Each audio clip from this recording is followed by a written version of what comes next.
भामटा salesman आणि पिंकी. तसं तर सेल्समन कंपनीचे प्रोडक्ट्स विकायचं काम करतात, पण काही दिवसांपासून शहरात असा एक सेल्समन फिरत होता जो काहीही विकत नसे, पण विकण्याच्या बहाण्याने लोकांच्या घरात घुसत असे. आणि मग जे काही करायचा ते खूपच भयानक आणि त्याची भामटेगिरी असायची. दुपारची वेळ होती. घरात फक्त पिंकी आणि तिची मम्मी होती. मम्मी बेडरूम मध्ये झोपली होती आणि पिंकी घरात पेपर वाचत होती. आज तिचा हाफ डे होता, म्हणून ती शाळेतून लवकर घरी आली होती. सेल्समनची भामटेगिरी. पिंकीने पूर्ण न्यूज वाचली आणि घाबरली. आमच्या शहरात तर असं कधीच होत नव्हतं. तर मग हा सेल्समन कोण आहे जो घरी घरी जाऊन लोकांना मारत आहे? पिंकी हळूच बेडरूम कडे आली आणि बेडरूम मध्ये डोकावून पाहिलं. आत मम्मी अगदी गाढ झोपेत होती. पिंकी तिथून परत आली. भिंतीजवळ येऊन तिने तिचे दोन्ही डोळे बंद केले आणि भिंतीवर हात फिरवला. तर भिंतीवर एक भयानक माणूस सेल्समॅनच्या रूपात दिसू लागला. पिंकी भिंतीच्या मदतीने त्याला पाहू शकत होती. दिसत तर तो अगदी साधारण माणसासारखा होता, पण त्याच्या मनातले विचार जे होते ते काही नॉर्मल नव्हते. तो सेल्समॅन एका घराजवळ गेला. त्याने घराची बेल दाबली. घराचा दरवाजा एका बाईने उघडला. काय हवंय? मॅडम, मी जॉकर्स कंपनीकडून आलो आहे आणि तुमच्यासाठी काही प्रॉडक्ट आणले. सेल्समॅन आहेस? बाहेर बोर्ड वाचला नाहीस का? सेल्समॅनला आत यायला मनाई आहे. वॉचमॅनने कसं काय आत सोडलं तुला? सेल्समॅन हसून म्हणाला. आताच मी तुमच्या सिक्युरिटीला मारून आलो आहे. तेवढ्यात आतून एक लहान मुलगी तिथे आली. मम्मा मम्मा, अंकल कोण आहेत? सेल्समॅनने लगेच एक चॉकलेट मुलीला दिलं. गुड्डी नको, ते खाऊ नकोस. तेवढ्यात सेल्समॅनने बाईचं तोंड दाबलं आणि लहान मुलीला उचलून बाईला घसटत आत घेऊन गेला आणि त्याने घराचं दार आतून बंद केलं. तेव्हाच अचानक भिंतीवरून ते दृश्य नाहीसं झालं. अरे, आतलं का दिसत नाहीये? पिंकी सारखा भिंतीवरून हात फिरवत होती, पण भिंतीवर पुढचं काहीच दृश्य दिसलं नाही आणि पिंकीला काळजी वाटू लागली. न्यूजपेपर मध्ये तर एवढंच लिहिलं होतं सेल्समन बद्दल.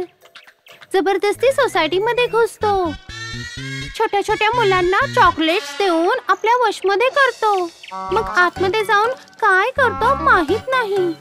पिंकी अशा विचारात गढून गेली होती. तेव्हाच तिला मम्मीचा आवाज आला. पिंकी, भिंतीजवळ उभी राहून काय करतेस? दार वाजते बघ केव्हापासून.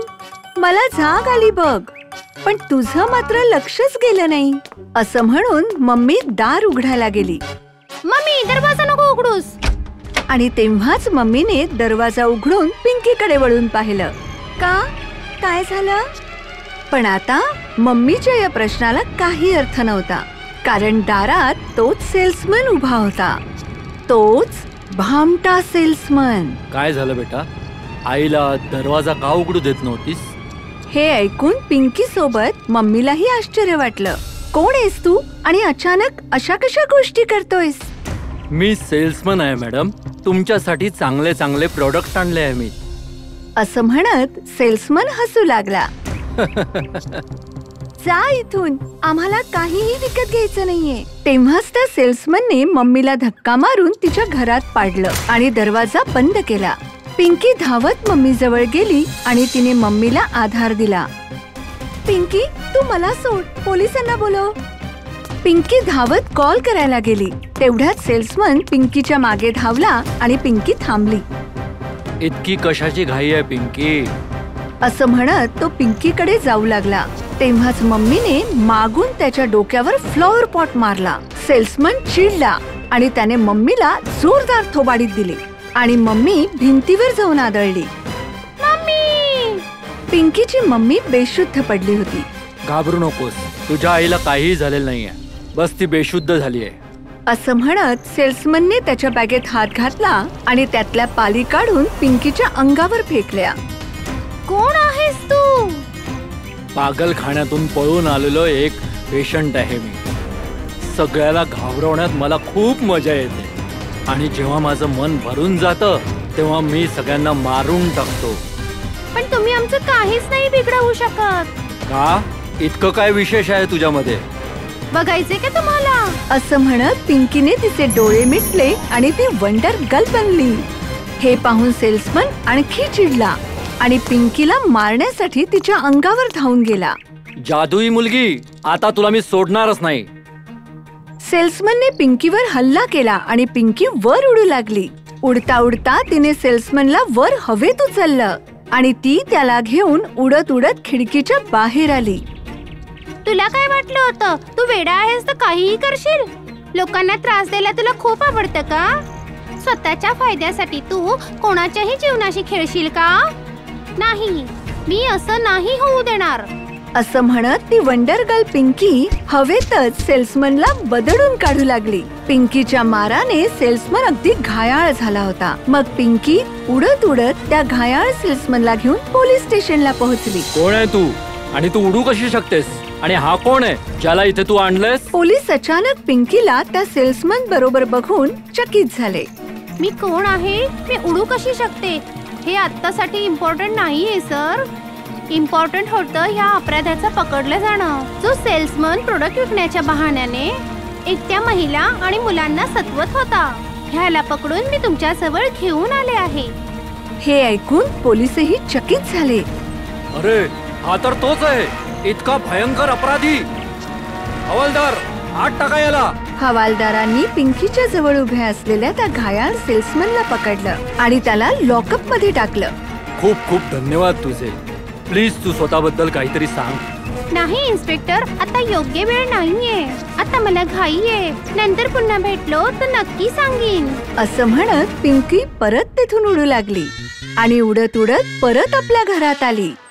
पिंकीने पुन्हा नॉर्मल रूप घेतलं आणि बेशुद्ध असलेल्या आपल्या मम्मी जवळ गेली. मम्मी, उठ मम्मी.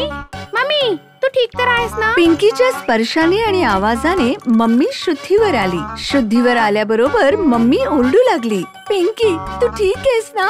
तो सेल्समन कुठे आहे? मम्मी रिलॅक्स, मी एकदम ठीक आहे. आणि तो वेडा सेल्समन तिथे आहे जिथे त्याला असायला हवं. म्हणजे तुला काय म्हणायचंय? काही नाही आई. पोलीस आले आणि त्या वेड्याला घेऊन गेले. आता तर त्यांनी त्याला लॉकअप मध्ये बंद पण केलं असेल. हे ऐकून मम्मीच्या डोळ्यातून अश्रू आले. थँक गॉड, मी खूप घाबरले होते बेटा. अगदी वेळेवर पोलीस आले नसते तर आपल्या बरोबर काय घडलं असतं कुणास ठाऊक. असं म्हणत मम्मीने पिंकीला मिठी मारली. पिंकी सुद्धा इमोशनल होऊन मम्मीला जास्तच बिलगली.